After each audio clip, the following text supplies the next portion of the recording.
Alright guys, today I am making chocolate chip cheeseball for a friend's shower.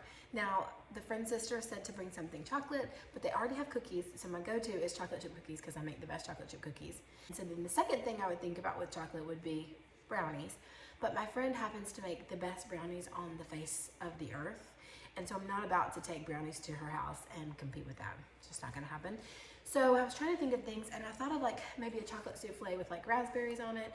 But you know how when you get to a shower and you're there early to set up and you have to like take and set up your own dish, and it's so tedious and it takes so much time to set up that you're really not that much help to the rest of the people who are setting up for the shower. So I feel like I want something that is ready to go so that when I get there, I just set it down and then I can help with whatever else the hostesses need. So I thought of chocolate chip cheeseball, and this recipe comes from my mother-in-law, like most of my recipes, a lot of my recipes do, honestly.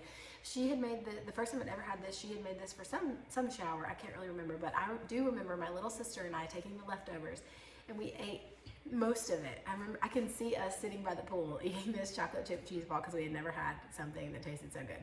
Now, this doesn't necessarily fall in like the healthy category, but I have decreased the sugar by about half a cup in like pretty much the whole thing.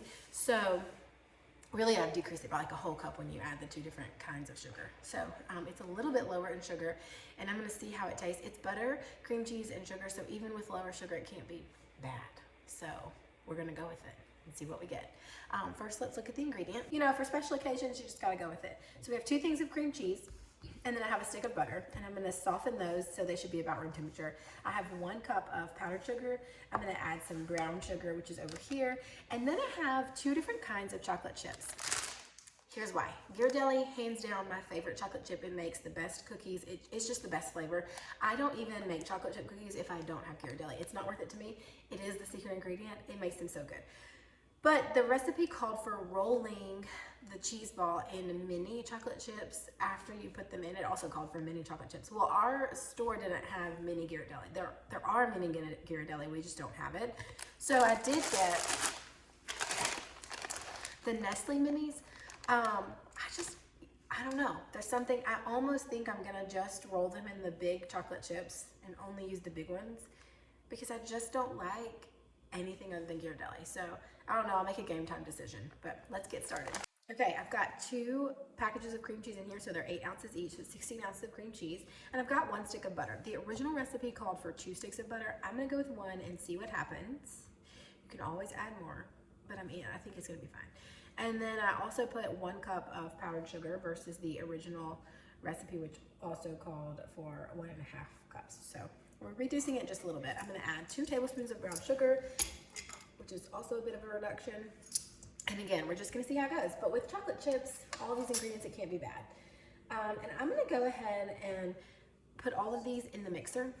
You can do this by hand too, but just go ahead and if you're gonna do it in the mixer, just put it on medium speed. I forgot to tell you, add a half a teaspoon of vanilla flavoring. You do need that as well. The chocolate chips and mix it all until it's well combined. You're going to refrigerate this for about 2 hours. You really just want to make sure it comes out firm from the refrigerator. If you're pressed for time, you could probably freeze it, but we're going to see what happens today in the refrigerator for 2 hours. I decided to put mini chocolate chips in because I feel like with the big chocolate chips alone, you're going to get little pieces of just cream cheese that don't have little chocolate chips in the bite, because I think maybe the big ones are a little bit too much. So we shall see, but I did add 1 cup of big chocolate chips and then 1 cup of mini chocolate chips. So we'll see.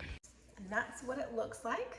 Okay, I'm just gonna wrap it in plastic wrap and put it in the refrigerator for 2 hours. The reason is you want it to be in a cheese ball, and it's a little too soft right now to form that ball. So I'm gonna put it in the fridge. I'm gonna take about 1 cup of Ghirardelli chocolate chips and then 1 cup of the mini chocolate chips and put them in a bowl and unwrap the cheese ball, trying to, not make it too messy and keep it in its form. And then go ahead and set a separate piece of plastic wrap to the side already, so that when you're finished, you can put it on that piece of plastic wrap and go from there. All you're going to do now is make sure each side of the cheese ball gets covered in chocolate chip. You want to do this kind of quickly so that it stays in its shape and doesn't get warm. And then once you're finished and each side is coated, just wrap it in that new piece of saran wrap and you're going to refrigerate it. So it'll go in the refrigerator until tomorrow, and then I'll serve it with graham crackers. And I think I'm going to get Teddy Grahams because the theme of the shower is actually pears, and so I should have thought about that before. But we'll see. If you make this, let me know what you think.